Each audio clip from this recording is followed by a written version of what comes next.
Liberal late night's emotional support host, Jimmy Kimmel, doubling down on his plumber dig at new DHS Secretary Markwayne Mullin and throwing AOC's bartending into the mix.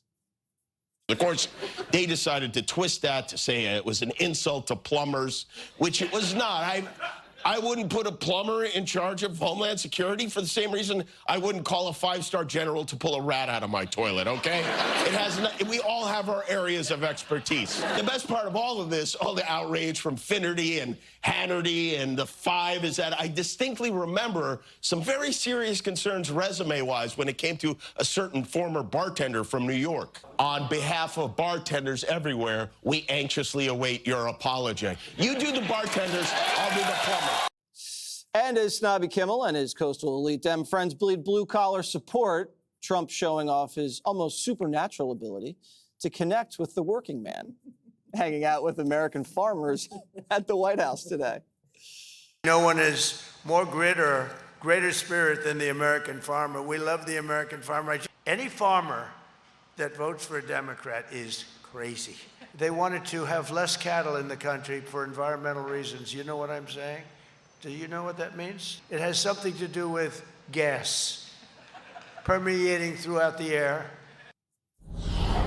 I mean, did he really insult plumbers? What exactly was that?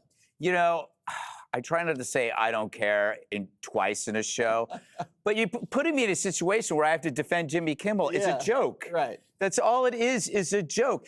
A plumber is a comical occupation.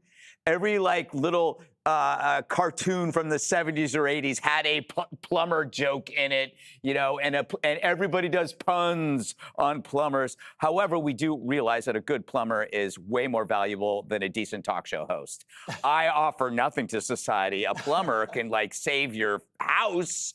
And, you know, we did mock AOC for being a bartender for the longest time. So, you could argue that this is really simplistic, his writers heard plumber and that's where they went. They didn't go any. And you could also wonder why this is an issue on Kimmel. It's like, does his audience even know who this guy is? No. Do they even care? No, I guess my point is he's done way worse. I mean, the guy wore blackface. This is nothing.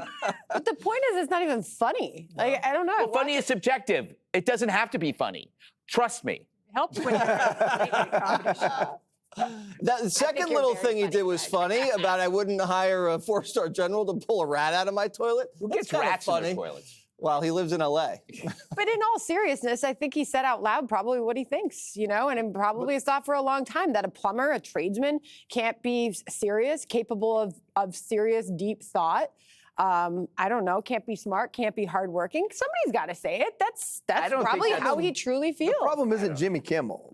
Jimmy Kimmel. And by the way, I hope he doesn't need to call a plumber anytime soon. That's true. Jimmy Kimmel's the headline. The truth is, every serious D.C. media outlet and half the Democrat senators were using this against him. He'll be the only cabinet member without a four-year college degree. When Kimmel invoked the whole bartender thing, somebody tweeted, you know, AOC has a dual master's or a dual degree from, you know, whatever university. It's like, well, that's great. She can take those degrees, and if she goes to work at a low-level position at a trade school and with a little bit of luck and 10 years of hard work, she too might have a multi-million-dollar business. That's what those degrees are worth. So if we're stacking up success, ability to manage, see problems coming, deal with hard things, I don't know that you can attack this man because he chose to go run his family business behind the eight ball without an education rather than go to some four-year school and get told how, you know, things like gender studies matter. I mean, I took a class on the impact of Jewish writers on you know, medieval literature, and man, that really has done so. Or women Jewish writers, and that's just done so much for me in my life, you know. And so Are you sexy? Shabbat shalom, by the way. Absolutely. Well, I'm less sexist because I took that class, you know. Yeah. But are you more anti-Semitic? All right. Do you think this guy, what, did he take over the dad's business because the dad, did he pass away? No, he was sick. Oh, he was sick. So then he grew it into like a major successful corporation, right? Yes. Right. And So it's like pretty good. It's not like he's like AOC one guy fixing a toilet. No, but he turned it into the largest service job or service business in the entire region. Yeah. Like it's impressive because it takes 2,000 hours to become a journeyman plumber, including 144 hours of in-classroom instruction. You can be a bartender by stumbling into a bar and say, I can make simple syrup, which is probably what AOC did. You know, she has a degree in economics, yet she's economically illiterate. You know, she's still a complete leftist. What I thought was funny was Jimmy Kimmel last night was responding to what Trump said on the show about Kimmel being a total disappointment, and Trump said he should be canned. And I think that's why. You know what's funny he was is upset. we weren't even paying attention to that comment. Kimmel is more obsessed with things that Trump says than anybody on the planet. All right. Well, I think, what did we learn here? Nothing. I'm not sure. Anything else you want to say about the Tiger Woods crash? Yeah. We gotta go. We gotta go. Fan Mail Friday's up next. Be sure to like and subscribe for all the Fox News latest on YouTube and catch full shows streaming now on Fox One.